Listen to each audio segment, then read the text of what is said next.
This is completely unacceptable. I expect better from this team. You will all stand there until I say otherwise. Don't let this happen again.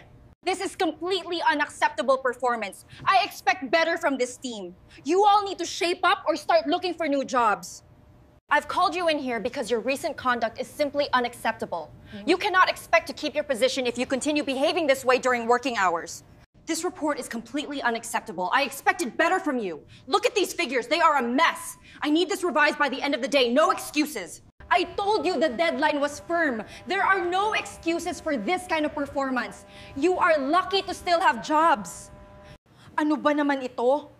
Puro kayo mali. Ilang beses ko na bang sasabihin sa inyo? Bakit hindi nyo natapos ang report? Mga grade 1 ba kayo? Hindi kayo aalis dito hanggat hindi ito tapos. Dinidismaya nyo ang kumpanya. Eto ba ang kalidad ng trabaho nyo?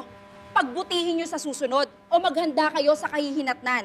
Eto ba ang tinatawag ninyong professional na trabaho? Para kayong mga bata, sobrang disappointed ako sa performance nyo ngayong quarter. Ayusin nyo to.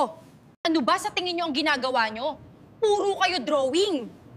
Ang unprofessional nyo tignan. Nakakahiya kayo.